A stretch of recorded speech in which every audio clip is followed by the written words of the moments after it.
Welcome to Unpacking Autism with Reena Anand, the podcast where stories are shared, hearts are touched, and we grow together in empowerment to help our autistic children thrive. Hi everyone, and thanks for tuning in to today's episode of Unpacking Autism with me, Reena. I'm really happy today to be having this conversation with Lavinia Dowling, who is a lady that I met at the Autism Show earlier this year. And as we were talking about the incredible organization that she set up and the work that she did, I found it so inspiring that I knew that when the podcast was being recorded, this was someone who I wanted parents to hear from because of her sheer wealth of experience and knowledge, and the fact that she is the only founder, has the only organization that actually links mental well-being and autism, which sounds bizarre when, as a parent of an autistic child, most of my work is around supporting Evie with his emotional regulation and supporting his mental health. And doing that has enabled him to thrive. And it almost is quite frightening that there isn't more conversation in this space happening. But the good news is we do have Lavinia and her phenomenal organization and the work that she does. So we're going to hear about that, but just a little bit about her first. So Lavinia is actually a psychiatric nurse consultant and also the founder of the organization called the M Word. She's practiced as a licensed mental health clinician for 25 years in an array of capacities, including hospitals, nursing homes for those with dementia, drug and alcohol rehab, forensics, CALMS teams, so child and adult mental health services, mother and baby units, autism screening and assessment, A&E, and the military. In fact, I'm not sure, Lavinia, if there's any way you haven't worked. That was my plan, yeah. So she works with children, adolescents, young adults, and older adults with a broad range of mental health issues. And she has a wealth of experience in helping autistic clients and those who've also got military trauma. Lavinia believes in empowering her clients to move forward in a healthy way by understanding and listening to themselves, identifying negative coping mechanisms, and discovering the positive coping mechanisms that can enhance their well-being. In 2006, Lavinia designed a model of care called emotional problem solving, which you'll hear about today. And that's designed to reduce negative mental health symptoms, boost self-esteem, and build resilience. It's an absolute pleasure to have you on, Lavinia. As someone particularly from the South Asian community, we're talking about issues around not just autism or other hidden disabilities, but also mental health are still quite stigmatized, are still not really openly shared. It is so wonderful that we are really going to get stuck into this subject today. So thank you. You're very welcome. Thank you so much for having me. So can you maybe tell me a little bit more about the M Word? What is it that you do? So the M Word was born, I suppose, out of the fact that in 2006, I had launched originally emotional problem solving. And I had been working extensively in CAMS by then across 4 different counties, from community to A&E. And I was losing the plot a bit. In a fit of temper, I was working several days in a row over several weeks, doing triage, and half were coming in with traits of autism, and yet we had no service to offer, so we were effectively discharging them. Now, I don't mind discharging people in triage, providing there is a service to refer on to. I have no qualms whatsoever with that. What I do have an issue with is if it's 1 or 2 that then becomes 2-digit numbers, that then becomes 3-digit numbers over a month. Hang on a minute, there's a problem here. And I suppose if I'd only worked in 1 county, I could have been forgiven for thinking it was maybe just that county. But because I'd worked across 4 different counties over an intense period of 2 years, I was like, no, this is becoming either all of England or probably even worse, all of the UK. And I know that the mechanisms, having been a manager as well as being a specialist clinician, I knew that the mechanisms, it's impossible to get a service up and running. You have to be extremely highly qualified, doctor level, to really be manager, high manager level to get anything done. And it has to be agreed and there has to be processes and then da da da da da. Parents haven't got time for that. Yeah. Children haven't got time for that. And so in a fit of temper, I thought, you know what? I'm going to create a company. And I'm so utterly fed up of hearing that autism cannot be associated with mental health. They're two very different things. I'm going to call it the M word because people will want to know, what does the M stand for? And it's like, well, you know, mental. And nobody wants to be associated with mental. Mm. And so the M word was launched, officially registered in the January and officially had its doors opening in July. And things cottoned on quite quickly with people because, of course, if you haven't got a service and then somebody pops their head up and says, well, I now provide it, you can imagine what was beginning to happen. So within a very short period of time, I had to leave CAMS full time to work for the M word. It's an interesting one because I don't want it to get too big. I want it to remain very family orientated, but equally, I don't have an issue with other agencies going, do you know what? There's a template. We can see it. It works. We could do similar. You know, there's plenty of customers, clients, whatever you want to call them. But at least if I set the template, if I set the bar, we kind of know what standard we're looking for. And I do have quite high standards when it comes to, these are our most precious commodity. These are our children. They are going to be our future batons for our futures. And actually, if we don't get it right for them, when are we ever going to get it right? Yeah, absolutely. I couldn't agree with you more. And so do you find that a lot of your patients or clients are autistic? So because I am the only independent CIC doing this, yes, of course. And a lot of people do come to us thinking it's them for their children, to then be sitting in and going, I do that. I do that. Oh, that's why maybe I should get screened.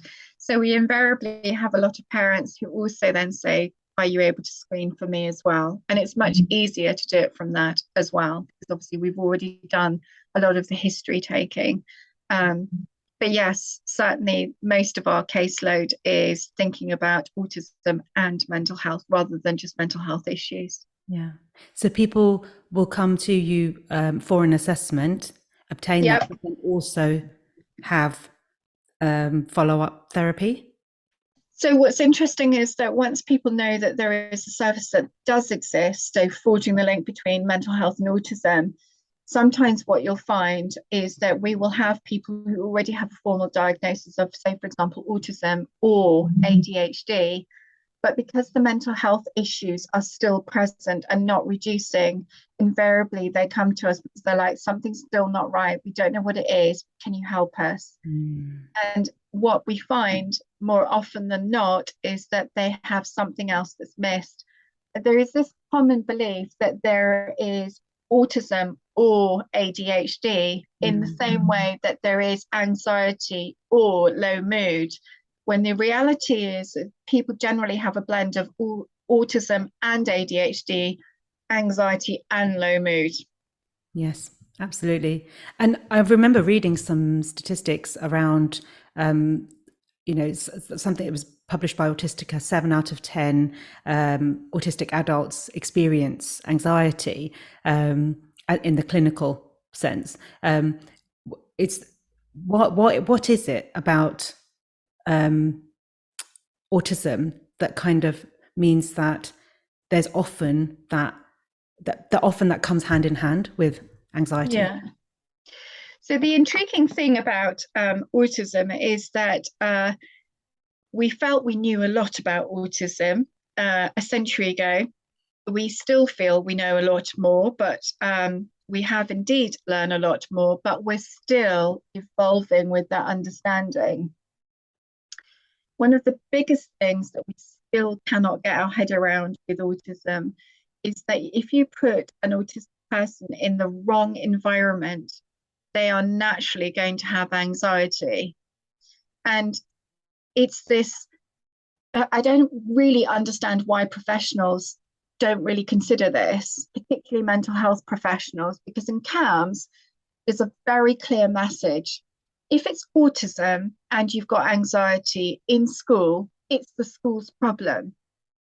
So they won't help. They'll immediately discharge. And the school will turn around and say, well, hang on a minute, if it's anxiety, it's got to be CAMS' problem because you're the specialist, you know what to do with anxiety.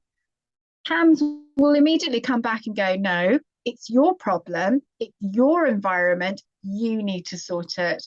Yeah. So everybody keeps chucking this client around with their difficulties as being the problem. And invariably, school and CAMS will reject and say, well, then it must be the parenting. And all along, the young person is still being put in this environment that is extremely stressful. And people do not look at what autism is about to consider why a young person is experiencing anxiety. Now, for the likes of you and me, when we were in primary school, autism was very much about the Sheldon Coopers. It was Asperger's. Yeah. So this understanding that autism could affect so many young people was just, no, doesn't exist. And even today, commissioners up and down the country will insist that autism is a minority area that does not need support. And even today, one of my meetings was with a team in the UK who have been specifically commissioned to provide only for mental health and autism, but they're a very, very small service. The commissioners are still missing the understanding that it's not a minority, it's a majority. There's a lot there. Yes. Yes. And until we can get our head around the fact that actually, I mean, I'm willing to take a bet on this quite openly. I think there is at least 50%, at least, who are on the autistic spectrum. Now, that has huge implications, does it not? Yes. Because at the moment, we have mainstream education insisting that autism and mental health issues is a minority still. Well, really? Yes. Because if you have in a school of over 1,000 people, if you have pastoral care complaining bitterly about 150 of those people openly self-harming, not all autistic people self-harm. Yeah. Now, why are they self-harming? They need investigating. But also, what about the autistic individuals who don't self-harm in the obvious sense that the NHS has decreed self-harming is? We know that a lot of autistic individuals wouldn't dream of getting a knife or a blade to cross their wrists, but they wouldn't think twice about banging their head on a door or punching their fist or cracking their knuckles in some way as a form of stimming to somehow regulate themselves. They wouldn't think twice about that. Now, that to me is a form of self-harming, but very much from an autistic perspective. Yes, yes. But if you don't understand that and you don't see it, you will insist that it's a minority. When I think, no, you're wrong. You're so wrong. It's much, much higher. Yeah. Honestly, I just completely agree with that, and the damage also that it can do when you try to suppress that, those self-regulation techniques that children have, just because of a sheer lack of understanding, and this desire to pursue conformity as the standard. I was talking actually very recently to a teacher who works at a school and who said to me quite openly that when they select particular children for particular clubs which have got a limited capacity, they won't take on the autistic children because they don't have the resources to support these children, and they're not given the time to also learn and understand and do what they need to be able to then support these children.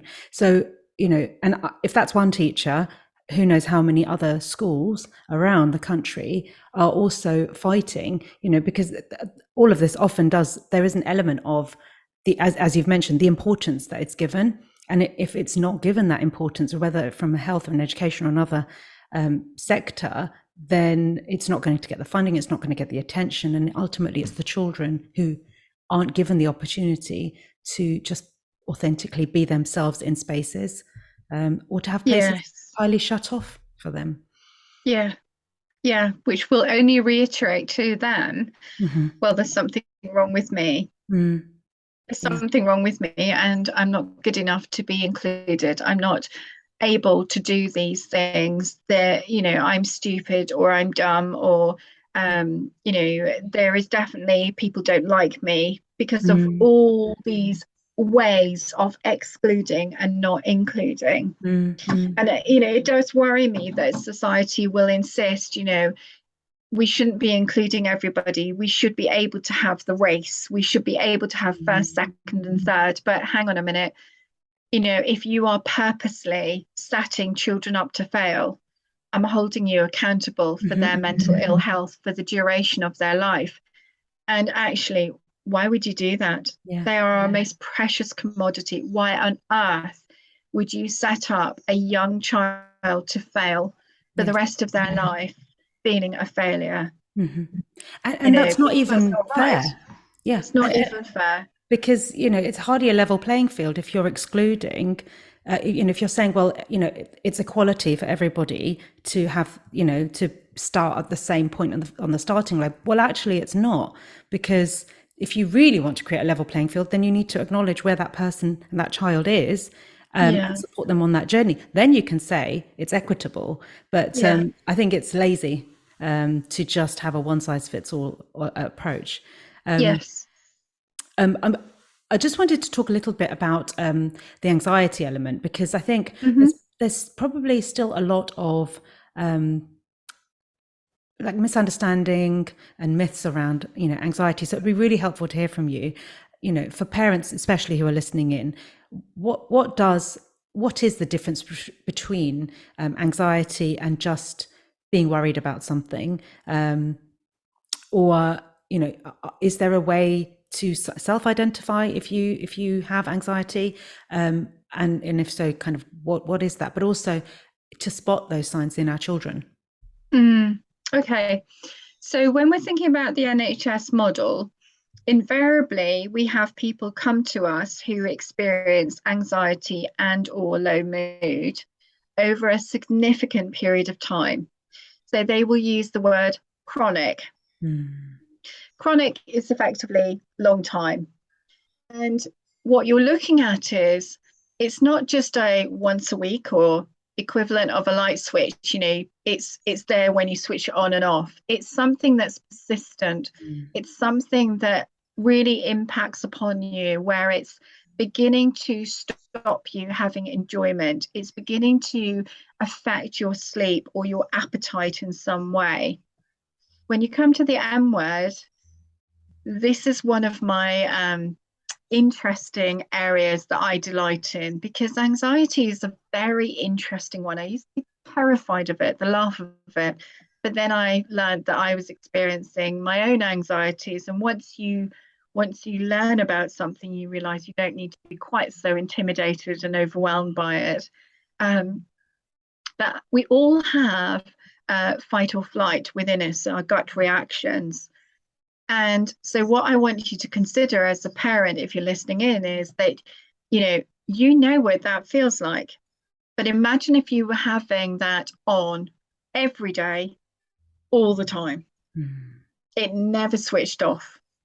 And you might worry about one or two specific things, or you might worry about everything and anything all the time. So if you think about, one anxiety is just replaced by another anxiety, replaced by another. But what's also very interesting, apart from our fight flight experience, we need those. So every human, every insect, every animal, we need those, because ultimately, when that alarm goes off, it's very much about us, our mind, protecting our bodies, saying, okay, this is the drill. a bit like a fire alarm going off. You need to respond to this. It might be a false alarm, but equally, we're just going to evacuate out of the building safely, just in case it is a real fire. In other words, you're going to be thinking about, do I need to flee the situation or do I need to fight it in order to preserve my life? Now, when you understand that is that lovely sort of protective feature within us all, fantastic.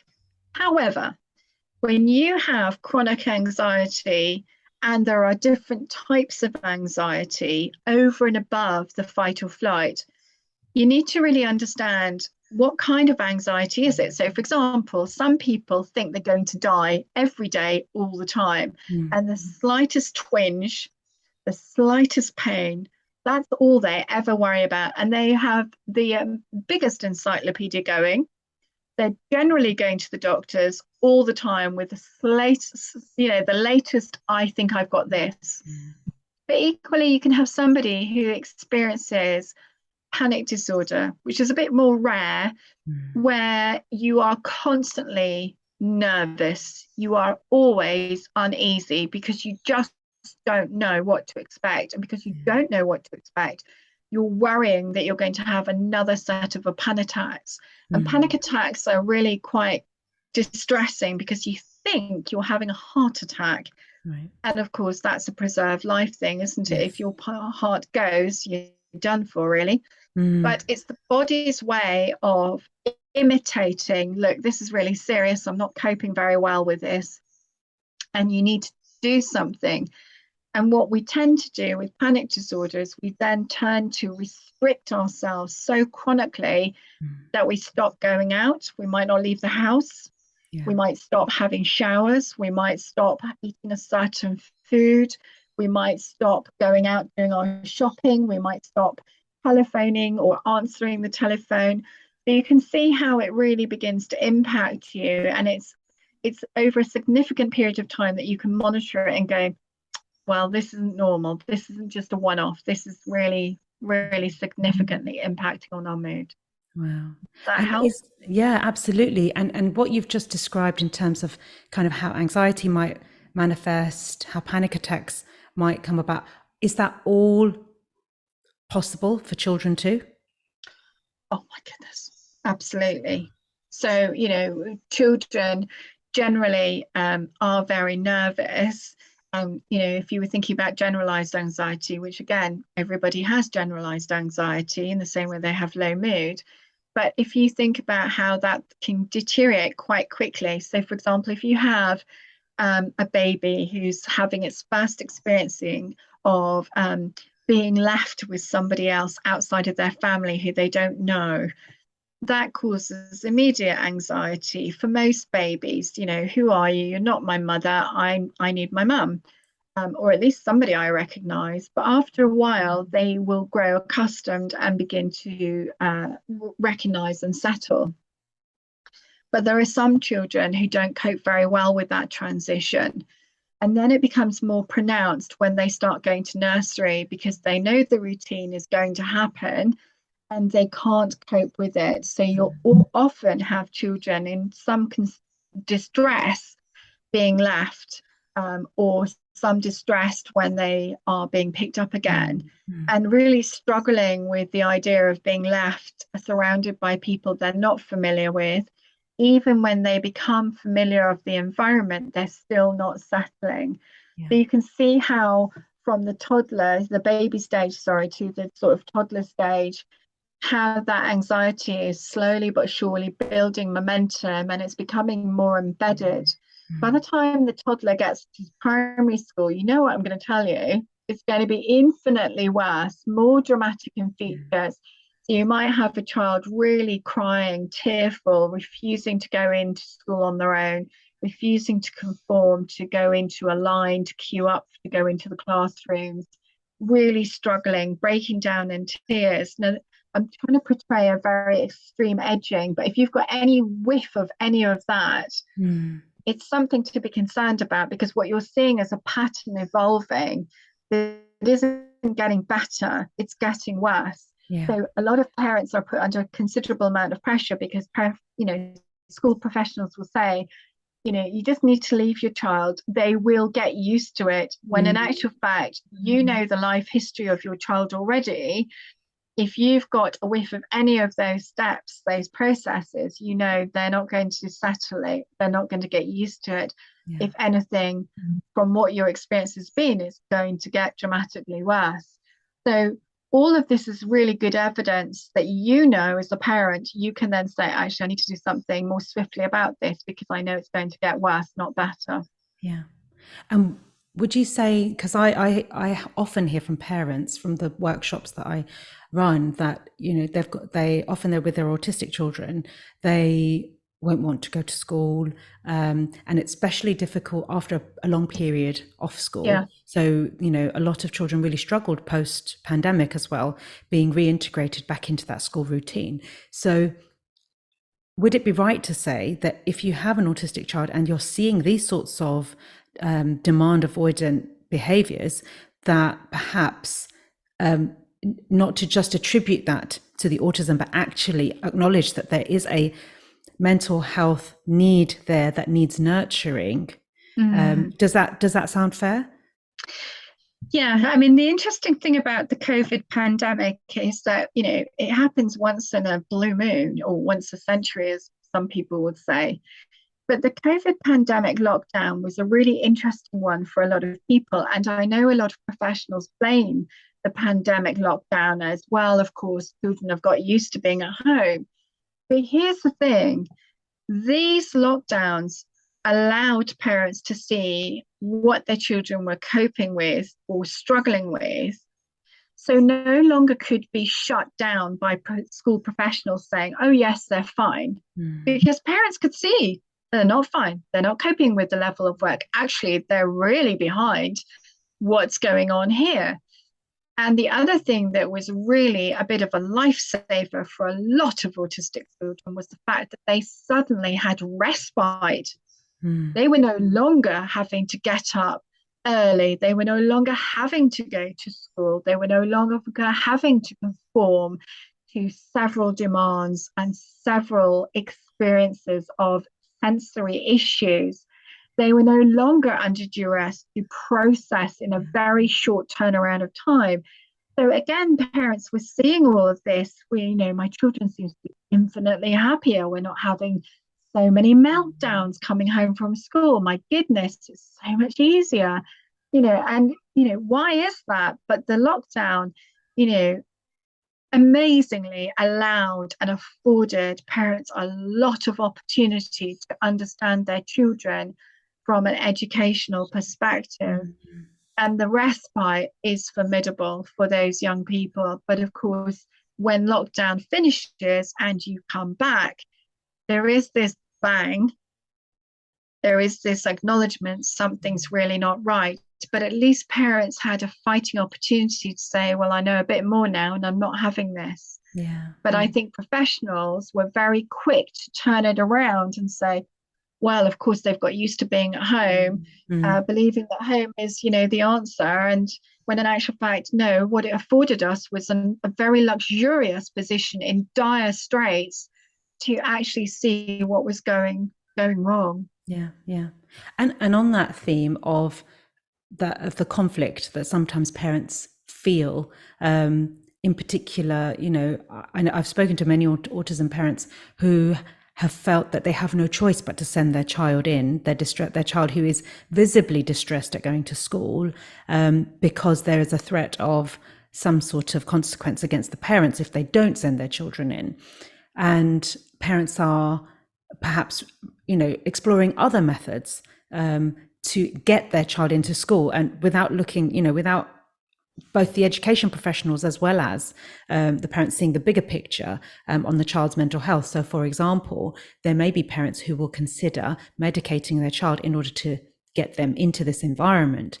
And I guess I'd just really invite you to share what your thoughts are about that.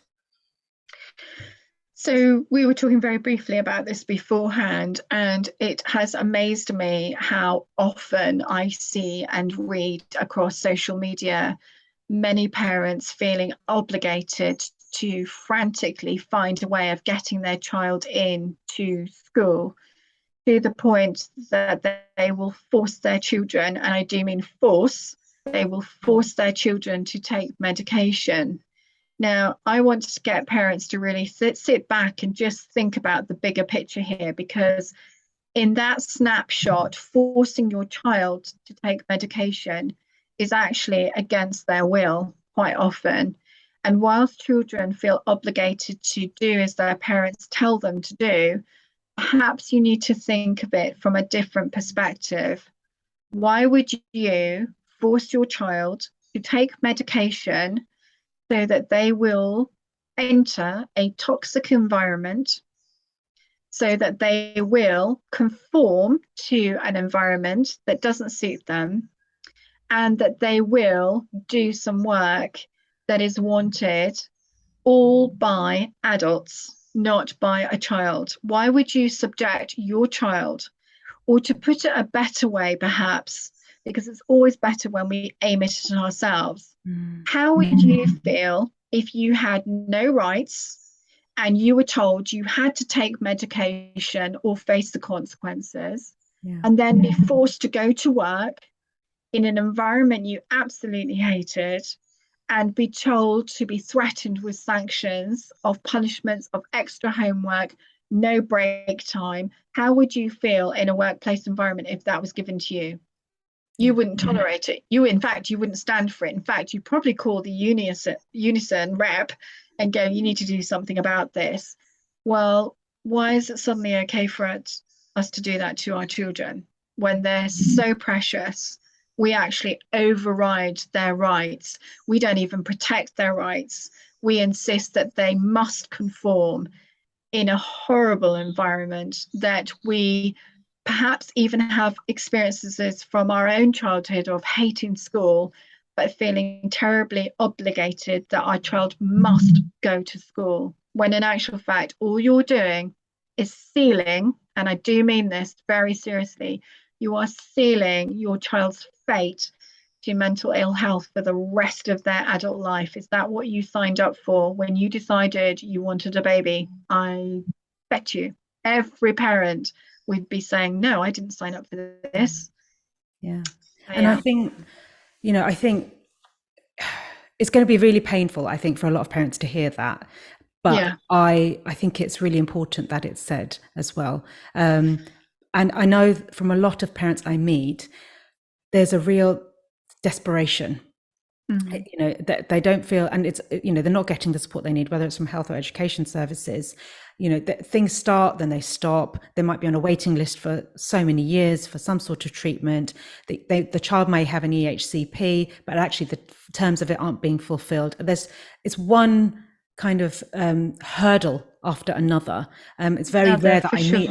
Yeah, it's very rare I meet parents who will say, I'm just so happy with all of the wraparound support working together, engineering my child's success and secure mental health. I don't meet parents like that. And I can see also, from a lot of what you've shared, that there just seems to be a real disconnect between all of the kind of departments and things that aren't seeing our autistic children as whole. And instead, it's like plaster fixing. So let's just do that and put a pin in it for a short while, and then it'll blow up over there, and that's someone else's problem. Which, it's not just a problem for the child, but the family and also society wider. But I think, so as much as I know it will pain parents to hear what you've just shared, equally, I think, I'm really keen that parents have practical avenues to go forward. So if we have a parent now who's listening in, who either themselves feels deeply anxious or can see that their child is visibly distressed, perhaps it's not just school, it might be other elements of their life or anywhere that they need to go, and they want to do something practical to help build upon their child's mental health and really make it healthy, so that they can live a full and happy, joyful life. What practically can they do to support their child? Okay, so one of the things that you can do is thinking about yourself recording information, because the perception is that there are many professionals you can go to as a parent to get professional advice, but you're overlooking the very obvious fact that the child understands and acknowledges you as their biggest advocate, and they're so able to be themselves more so in the home environment that actually you get to see the warts and all. So the first thing you need to do as a professional parent is to kind of just think, right, what information would I need to consider that will get professionals going, oh, okay, we can't be so dismissive. So you need to record for at least a month. And it's just jotting down points, bullet points, more so about things like self-hygiene, what's the pattern with sleeping, what's the pattern with appetite, are they having their little quirks, and thinking about what their interactions are like going to and from with people or going with transitions. What's it like? So for example, when you're thinking about transitions between school and home or between home and school, what happens if they are playing games? What happens if they're trying to get dressed? What happens if you're out in a shopping mall? All these enticing pieces of information in one place actually give a much bigger picture. And when you've done it over a month, you can't have a professional turn around and say, well, come back to me when you've done it for 3 months, because you've already got a month. And actually, it's already telling you volumes of information. Yeah. The other thing that you need to kind of consider is, just because you are the parent does not mean you're an idiot. It means that you have information. And actually, if you've got a professional who's very keen to blame you or dismiss you, go and get your evidence to go back and say, no, I'm not having this. This is not acceptable. You need to listen to me. Because one of the things that professionals are always very keen to assert is actually, we like to do partnership working. So throw that at them. Go, where's the partnership in this? Because you're not listening to me. I have something important to say. Yeah. Believe it or not, the law of the land quite clearly states you do not need a formal diagnosis. You need to identify the needs.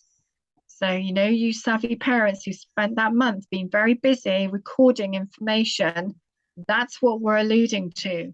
Get your information in order to then go and find somebody like me. So the M word like to provide a one-stop shop, unlike the NHS, who do not provide a one-stop shop and do not liaise with other professionals, even though it might be still under the umbrella of the NHS. So what I mean by that is, if you need to come in for a mental health assessment, that helps you understand what's going on from a mental health perspective, but also, is it raising any indicators that suggest autism, ADHD, or PDA, which most statutory agencies will not entertain pathological demand avoidance because it simply isn't registered or recognised by NICE guidelines. And they will say the reason why it's not registered or recognised is because there is insufficient evidence of trials to support that PDA exists, which is very sad because Professor Newton, who designed it in 1980, showed through her research that there was definitely an understanding of PDA in the same way that oppositional defiance disorder is recognised and associated with ADHD, which ironically has got into the DSM Bible, but not PDA. But there we are. I'm sure it'll be coming. If you've then got that understanding of a mental health assessment that shows there are raised indicators, you can then go forward for an initial screening. If you're going forward for a formal diagnosis, they have to do the same process. But whereas it's costing a sort of like minimum of £1,800 to £4,500, I don't want you to spend your money on that, because if you don't need it, because the law of the land quite clearly states, can you identify the need?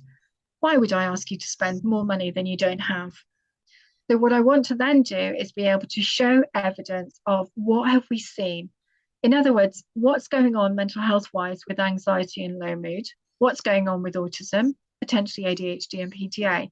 And from that, you can help understand what then needs to happen either with schools or within the home.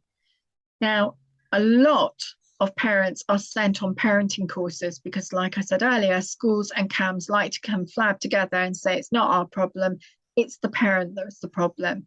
suggesting that parents are quite incompetent and not able to deal with their child. Well, forgive the parent. There's no walking manual with their child's name on it saying, this is your child. This is the best training parenting you need for this child. But what we do know is that if you encourage parents to build on their skill sets and consider other ways of how to work with their children or teenagers, what we find is expert parents become even more expert in learning added skills in how to support their children, but as well learn about mental health and autism.